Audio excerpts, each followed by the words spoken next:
Hi, I'm Charlotte and this is Bookish Mama Blooms. I am going to do a little TBR video for you today. Definitely not my normal content, but it is Shorty September. And just because it's halfway through, it doesn't mean that we can't do it. So if you want to know more detail about Shorty September, it's a readathon hosted by Bert of The Storytime and Heather of Soggy Expat Book Nerd. And they have got a really great little sheet that you can get where you can tick off all of the different requirements. But as Sian said in her last video, the basic requirement is to read short books. And because I'm not particularly skilled at sticking to anything, I'm just going to keep that as my challenge. So I've selected 8 or 9. Oh, I think 10. Which is quite nice because I didn't do that on purpose. I have selected 10 books that have been on my shelves for a long time, for the most part, and need to be read. So I think that's always what readathons are good for, right? You get to go into books that you maybe let sit for too long. This one I've had for ages. This is my first one. I've never filmed here before, so I'm not sure whether light's catching. This is from the 33 and the 3rd series, which is by Bloomsbury, and I believe the series is all about music. This is Boys for Pele by Amy Gentry. I've already read about 50 pages of it yesterday. She's going to go into it, okay? So Boys for Pele is a Tori Amos album. It's one of her wackier albums. I think it's her, is it her 4th or her 3rd? But basically, it's got a harpsichord all the way through. It's got lyrics that you will never forget. And it's one of my favourite albums, but there is an element to it where if you put it on, especially if you didn't know Tori Amos, you would probably turn it straight off. So Amy Gentry's angle is viewing the album through disgust and taste and what those things mean. And she's already gone into people like Edmund Burke, Kant. Yeah, I think we're gonna get deep with this. I've had to underline a lot of stuff so far, which I love. I love that sort of book. I think she writes horror now. I feel that's what she does. I'll have to double check. But yeah, I'm always happy when I get into a book and then it leads me to other books. This is the next one that I've chosen. This is The Grassling by Elizabeth Jane Burnett. I've had this for ages. It's even got a lovely little postcard in it because this was given to me by Emma, who is my Instagram friend, and she's not been on Instagram for a long time. I miss you. She was so lovely in gifting this to me, and I think when you give something, especially when someone's got a channel or an Instagram, I think that it's my job to then say thank you online. But I have been, you may have noticed, pretty hopeless doing videos and Instagram of late. So, and of late, by that I mean like 2 years.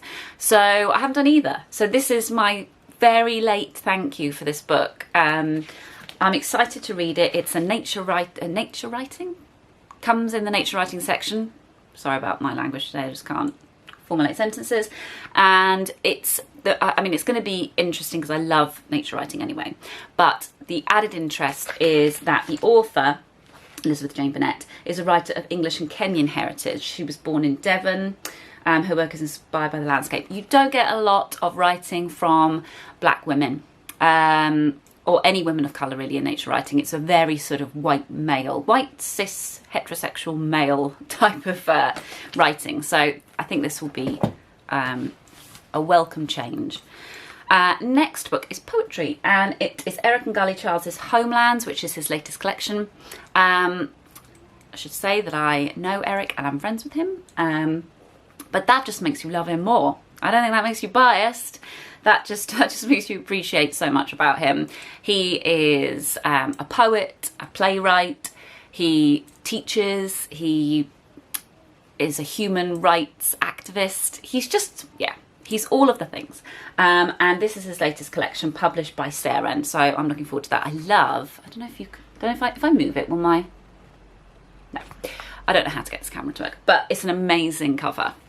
I've got another poetry collection, and this falls into the same bracket of when I bought this, but when you, especially if you've got a relationship with the author, I definitely feel excited at the idea of sharing that author's work because you want other people who may not know them to enjoy it, right? And I bought a few copies of this book a very long time ago. I think 6 months ago. It doesn't feel like 6 months, but I think that must be what it is. And this has not appeared online in any form since I've had it, because when I received the package, it was so beautifully gift wrapped. I was like, right, I can't just take a picture of this. I've got to do maybe like a reel, you know, to give it its full glory. And of course, as soon as I set a challenge that has more than one step, I'm pretty much certain not to do it. So I didn't do the reel. And then I didn't show the book at all. And then I knew it had been too long since I'd had the book to show the book. So I just didn't do it. And now I'm going to. And I'm so excited. I haven't even read it because it's just sat in this guilty pile with the other 2 copies, one of which was meant to go to my sister. So, I mean, this is just me all over it. If you can relate, great. This is Bert's new poetry collection, Absolute Joy. And if you know my channel, you'll know that his first collection was something that I read. Now, that must have been 2019.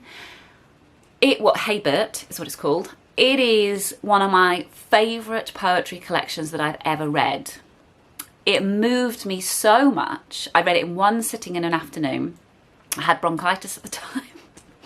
And actually, when I had COVID recently, I thought, I need to get Bert's book out. But then I thought, I don't want Bert to be associated with my various diseases that I have, so I won't. But there is something very vivid to me about that time when I read his first collection and I was in bed and I had this whole afternoon, and it just brought me joy at a time when I really needed it. So Absolute Joy is definitely what we all need right now. And I just love the little snail. It's really nicely laid out. I know it's not going to take me long, but I'm almost sad about that. So maybe that's also a little bit of the reason why I've saved it. But September is the time. And thank you so much, Bert, for wrapping them and sending them to me so beautifully. Next one is Richard Wagamee's Embers. So I think I'm saying Wagamee's right. Richard Wagamee's is Ojibwe.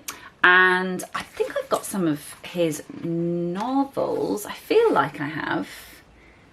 But maybe it's not novels. Oh, Indian Horse. That's the one I've got. I've not read it. I've got lots of books I haven't read. This is a collection of his, it says Ojibwe Meditations. So it's a collection of thoughts, nature writing, I believe a lot of it is.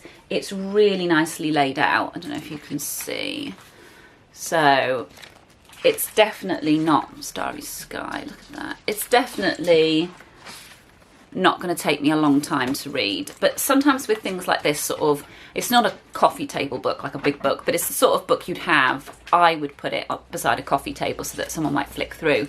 Sometimes with those books, they just get completely unread by me, and that's a bit of a shame. So I'm going to use Shorty September as a chance to get into it. This couldn't be more different to the ones I've just suggested. This is J.K. Galbraith's The Economics of Innocent Fraud. Nice bit of light reading. This series, the 70 Years Penguin series, came out ages ago because I was working in a bookshop at the time. Where are we now? 2005. So Galbraith, I feel like he's left politically, but I'm actually not 100% sure. I know that he was critical of capitalism, wasn't he? We'll find out. I mean, we had a huge book of his in the bookshop, and it was pretty much the only book we stocked on economics that wasn't to do with sort of really horrible get-rich-quick type economics. The bitcoins of the book section, even though they haven't been invented yet. So this is about, so lifelong critic of unbridled corporate power. That's good, right? And the most widely read economist in the 20th century. In The Innocent of Fraud, reveals that the unacknowledged grip of the private sector on public life and considers our increasing tendency to accept blindly legal, legitimate, innocent fraud. It's just a little, I love these little books, by the way. There were loads of them made at the time. It's a way for me to get into something because I'm intellectually capable of understanding economics, and I do mean just. But the problem with my brain is my brain works on narrative. My brain works on ideas. What it doesn't work on is detail, and it doesn't work on the kind of empirical side of this stuff. So I'll read this, very likely understand it, and then be unable to relate it to anybody without turning it into a he said, she said kind of story. I think it's an ADHD thing, but let me know if you have the same thing. So it's frustrating when I want to argue my point politically, because I can never remember the empirical stuff that impresses people so much. Oh, that's awkward. Oh, Idris is trying to shush him. That's so sweet. You're probably just going to carry on. In the bedroom. Oh, fuming. The other book I've got is Laurie Lee's Village Christmas and Other Notes on the English Year. Now, I have read the Christmas side. This is actually split into 4 seasons. And I read the winter one for December sometime, that I can't remember. There's spring, summer, I don't know why I'm saying this like I don't know what the other 3 seasons are, and autumn. If you didn't know, I haven't done a video for a very long time. So I will read the other 3 now. It's I mean, short anyway, but I basically have to read from here. Can you see? So it's not very long at all. Need to finish it. This one, good Lord, I've had this a long time. 15 years, maybe. Elizabeth Smart's by Grand Central Station, I sat down and wept. I have a feeling that this is something... Oh, my husband's back. I have a feeling this is something I would have enjoyed more in my 20s, but we'll give it a go anyway. Oh, he's going around the side. 2 more. Jean Rhys, Let Them Call It Jazz. I love Jean Rhys. Good Morning Midnight and Wide Sargasso Sea are 2 of my favourite books. So this is just a selection of, I think, 3 of her stories in this teeny tiny little penguin volume. Love it when they do that. And the last one. I'm just finishing my video. I don't know if you said. Shirley Jackson, The Tooth. Another little penguin series. They just cannot stop doing these teeny books, by the way. I'd never read Shirley Jackson. I'm really into horror at the moment. I think that's Sian's fault. So I'm going to give this a go. I think this has got 4 stories in it. 5. The Tooth, The Witch, Charles, The Lottery, and The Intoxicated. Anyway, I've gone on long enough. How long is the video? 12 minutes, that'll do. So, yeah. I hope you enjoy, and I will let you know how I get on. Bye.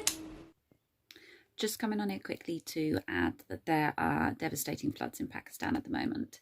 And I know there's lots of devastating things going on in the world, but I've put a link under this video as to where you might want to donate if you do have the means to. And if you don't have the means to donate, but you do have a social media, I would really appreciate it if you could share either the donation link or just a news story, just once or twice, on your Facebook or your Instagram, because I just don't think that this is getting the coverage that it should, given the lives at stake. Thank you very much. Bye.